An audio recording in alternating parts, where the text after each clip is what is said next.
Hello, I'm Michael Levine, and welcome to Without Notes. In America, there are 65 million Catholics. In the world, over 1 billion. Our guest tonight is one of the most prominent 100 Catholics in America. One of the people that the media and faithful Catholics have turned to for decades for spiritual counsel, for theological understanding. He's a man I've known for over 20 years. He's prominent. He's unbending in his faith. He is able to explain complicated and ambiguous spiritual and religious theories in a way that millions of people have come to understand and respect. I am one of those people. We don't always agree on everything, but I always find him fascinating. It's an honor to introduce you to Father Michael Manning. Hi, Father. Great to be with you again, Michael. Great Thank to you. see you. Father, let's start in the beginning. Where were you born? Muncie, Indiana. Muncie, Indiana. Muncie, I don't know much about Muncie. Well, Muncie kind of is the center of the United States way back in the 20s. There was a study in kind of middle America, if you will. Yes, yes. Yeah. In a very different America than the America Precisely, of today. Precisely. Okay. Precisely. So talk to me, if you can, about your upbringing. Father, mother, family, brothers, sisters. Tell the audience a little bit about what that America was like, because for so many young people, that's a very different America. Very different. When I was born, my mom was 46. My dad was 50. Wow. My sister was 20. My sister Mary. My brother was 19, and then my other sister was 13. So I was an afterthought. Yes, indeed. The end result was that I had my sister at 20 and my other sister at 13 and my mom. So I had 3 women that raised me very much so. Yes. Yes. But lived in that area. I only lived in Indiana for 5 years. Yes. And then we started moving. My father was a superintendent of meatpacking houses, which his father, my grandfather, had come over from Ireland, and they worked in the stockyards in the south side of Chicago. But Dad had a very good friend by the name of Herman Goldberg, a Jewish man in Highland Park on the north side of Chicago. And whenever we got a call from Herman Goldberg, we knew that there was going to be a move, because Herman would come and say, "Will, we've got this problem in some part of the United States, and we need you to go in and be the superintendent of a plant that's falling apart, and we need you to come." And so the family would move. And so by the time I was in the 8th grade, I'd been to 6 different grade schools. Wow. Moved around a great deal, with that. Now that can be a traumatic thing for young people. It can be, and it has its sad side, because it kind of pulls you away from wanting to get too close to people. Of course it does. Sometimes, Yes. you know that things are going to be happening. Yes. Probably the same thing that happens with military. Now, I do want to understand, at this point in the story, had I been present, would I have experienced a family that you would describe, at least at the time, as a middle-class family, or a lower middle class? Probably middle class. Middle class family. Dad had a good job, and so we would be in superintendent of meatpacking houses. Mm-hmm. So we had good houses. So you were a middle-class family, class, at least correct. In that. Okay. That's a kind of a way of saying it, yes. Mm-hmm. My sister, Mary, a teacher. My brother Bill, a dentist. My sister Alice, a teacher, but also a mother. My brother Bill had 8 kids, and my sister Alice had 7. And so I've got a whole army of nieces and nephews. Boy, you sure do. That I get around to see when I'm on vacation. Wow. and being in touch with those kind of things.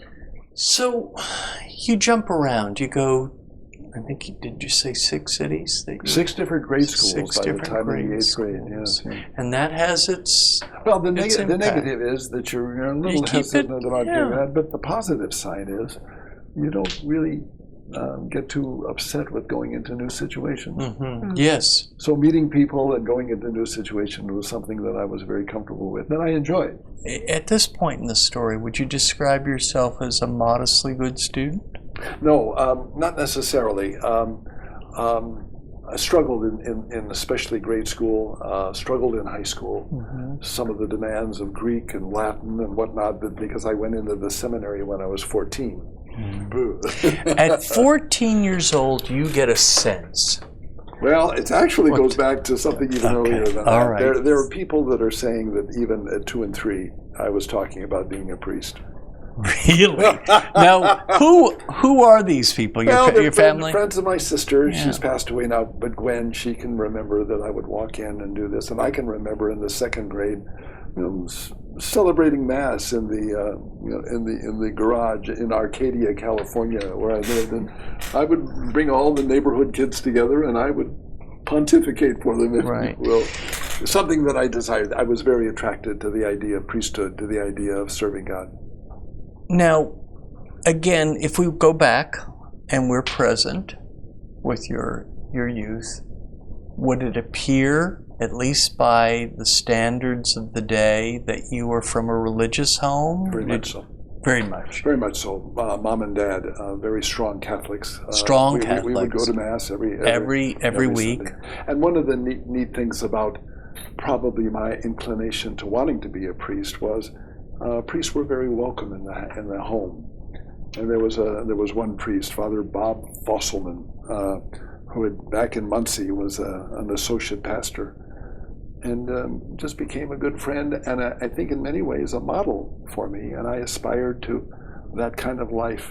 Father Bob was just a good man, admired by my family and supported, and Now, at 14, you get a more significant sense. Well, it was Tell me interesting. about that. It actually goes back to the 6th grade, and as I mentioned, moving around a lot. Yes. I'm now in Louisville, Kentucky. Louisville, Kentucky. Yes, and I can remember that the sister principal said, "Now we're all going 6th, 7th." You're in Catholic school. Catholic school, St. Agnes School in Louisville, and everyone is going down, and we're going to have a missionary give us a talk.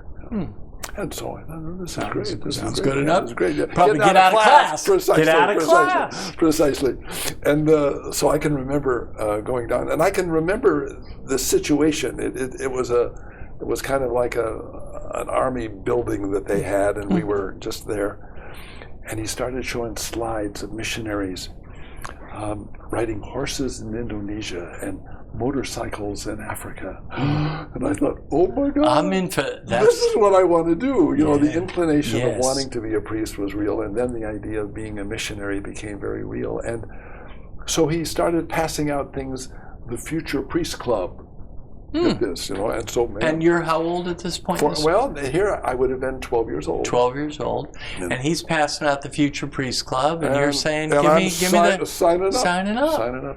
Wow. And it really opened the door. Now, when you do that, Father, how does your mother and your father and your friends and your brother and your sisters respond? It was good. It was positive. Positive. Okay. Mom and Dad. They respected that. Okay. I think there was some question about being 14 and leaving home, because I would have to travel 450 miles from Louisville all the way up to Erie, Pennsylvania. Okay. But and there was a real but there wasn't any discouragement. No, there wasn't. Okay. Aside from the age factor of 14 going that, but deeply, let's say, blessed by God.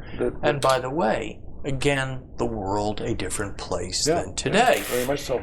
For a Catholic family to have a son become a priest, big stuff.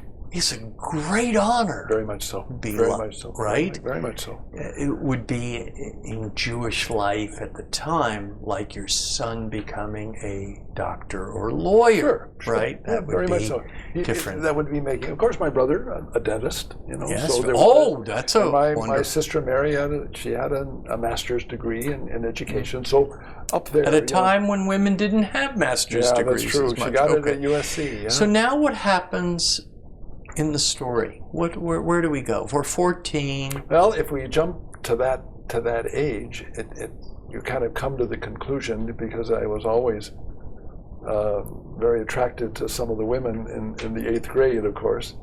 But there kind of came a decision that I can remember Mary Agnes, a girl that I was very attracted to, in the 8th grade. Sure. This is where I was. Yes. That we were going to be going on a hayride. And then when everything came clear that I was going to the seminary, I had to call her up and I had to say, Mary Agnes, I can't go because I'm going to the seminary. I can't go on the hayride.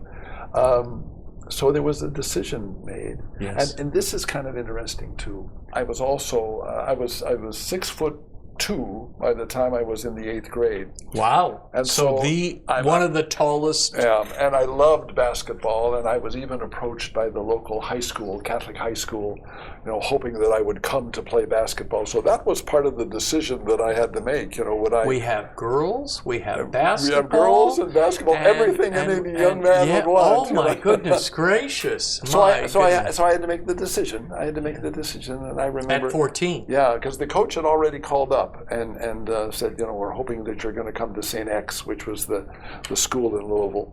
And I had to call him up and I said, I'm sorry, Coach, I'm going to go on to the seminary. Direction. Well, which turned out that I probably played more football and played more basketball and everything else at the seminary than I would have at the high school. So then but I made a decision. You leave. Okay. I made a decision. Yes, you did. And so you get on a train and you travel 450 miles. At age 14. At age 14. 450 miles to? Outside of Erie, Pennsylvania. A small town called Georgia. Yeah. So your parents put a 14-year-old on a train to Erie, Pennsylvania. Yeah, on my own. Are there tears? Oh, of course. Of course there's tears. And it's interesting. I wasn't sure because the inclination of the girls and the inclination of the basketball was very, but I said to myself, I'm going to give it 2 months. 2 months. I'm going to give it 2 months, and I'm going to give everything that I can to 2 months. Well, now, did you come up with that idea on your own, or was that a parental idea? Myself. My own. I'm going to give it 2 months. Yeah, I'm going to give it 2 months. 2 months. If I'm still happy with this, then I'll assume that's the direction God's calling me in. If not, maybe basketball's the direction. Okay, fair enough. And I can remember we were on the football field, so this was the beginning of the football season. And right away, I was playing with my size. I was playing, the right end in the varsity football team. And we were sitting around talking. Hey, we were out there then, and all of a sudden, someone mentioned, "Man, we've been here for 2 months."